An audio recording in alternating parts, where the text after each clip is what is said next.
মাছের পাতুরি বানানোর জন্য একটা মশলা রেডি করব। পোস্তটা নেব,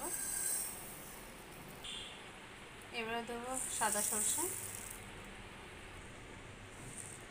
কিছুটা কালো সরষে। এটাকে কিছুক্ষণের জন্য ভিজিয়ে রাখবো। এতে 5টা মতন গোটা কাজু দিয়ে দিলাম, এটাও ভিজবে। আর দিলাম কাঁচা। এখানে আমি ভেটকি মাছগুলোকে ভালো করে ধুয়ে মাছের ফিলেগুলোকে নুন দিয়ে ভিজিয়ে রেখেছি। এটা আধা ঘন্টা হয়ে গেছে, এবার এটাকে তুলে নেব। নুন জল থেকে তোলার পর লেবু দিয়ে ম্যারিনেট করে রেখেছিলাম, সেটা দেখানো হয়নি। এটা 1 ঘন্টার উপরে হয়ে গেছে ম্যারিনেট করা। এবার এটাকে আমি তুলে নেব। এই মাছগুলোর মধ্যে যেন একটু জল না থাকে, আমি এই টিস্যুর মধ্যে করে নিয়ে মুছে নেবো ভালো করে।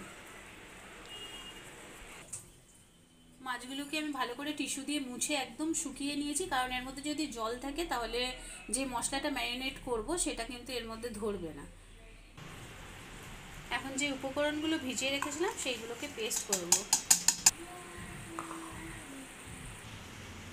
এবারে এর মধ্যে খানিকটা নুন অ্যাড করব। লবণটা নিজের স্বাদ অনুযায়ী দিতে হবে, কারণ অলরেডি মাছটা ম্যারিনেট করে রেখেছিলাম নুনের মধ্যে, সুতরাং ওর মধ্যে অনেকটাই নুন গেছে, তো নুন দিলাম।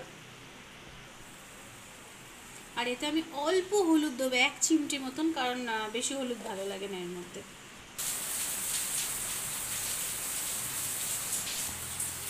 এবার এর মধ্যে কিছুটা দই, টক দই দেবো। এবার এতে সরষের তেল দেবো।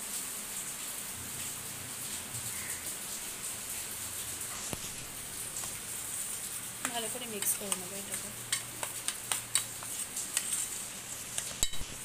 এর মাছগুলোকে এর মধ্যে দেবো। মাছগুলোকে মশলার মধ্যে ভালো করে কোটিং করে নেবো।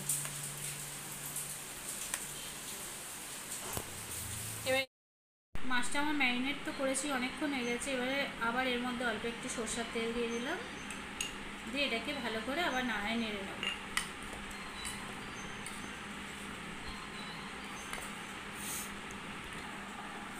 মানে কলার পাতা ধুয়ে আমি ভালো করে এটাকে ভাপিয়ে নিয়েছি।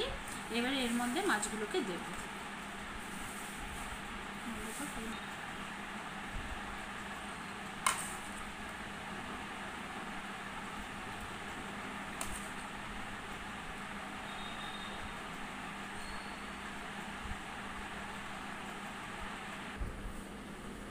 এর উপর দিয়ে সামান্য একটু সরষের তেল আর একটু দিয়ে দেবো। এবারে এটাকে র্যাপ করব।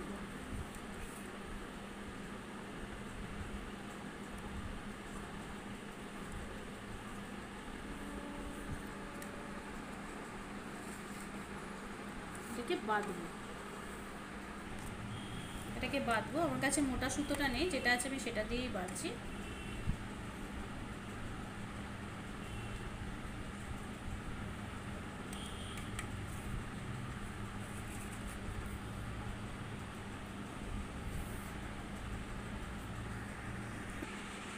একটা করা হয়ে গেছে, এরকম করে আরও করে নেব।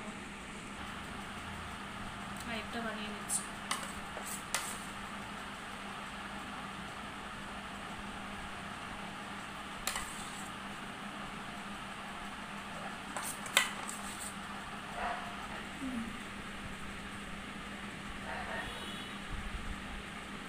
ট্যাপ করে নেব।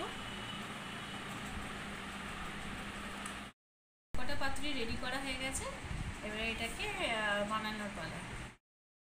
এর মধ্যে আমি অল্প সরষের তেল দিলাম। এই তেলটাকে আমি স্প্রেড করে নেবো পুরো।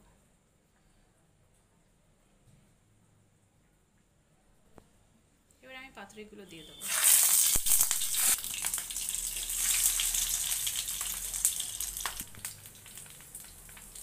সবকটা দিয়ে দিয়েছি। এবার আমি এটাকে একদম সিম করে রাখলাম, এটাকে ঢাকা দিয়ে দেবো।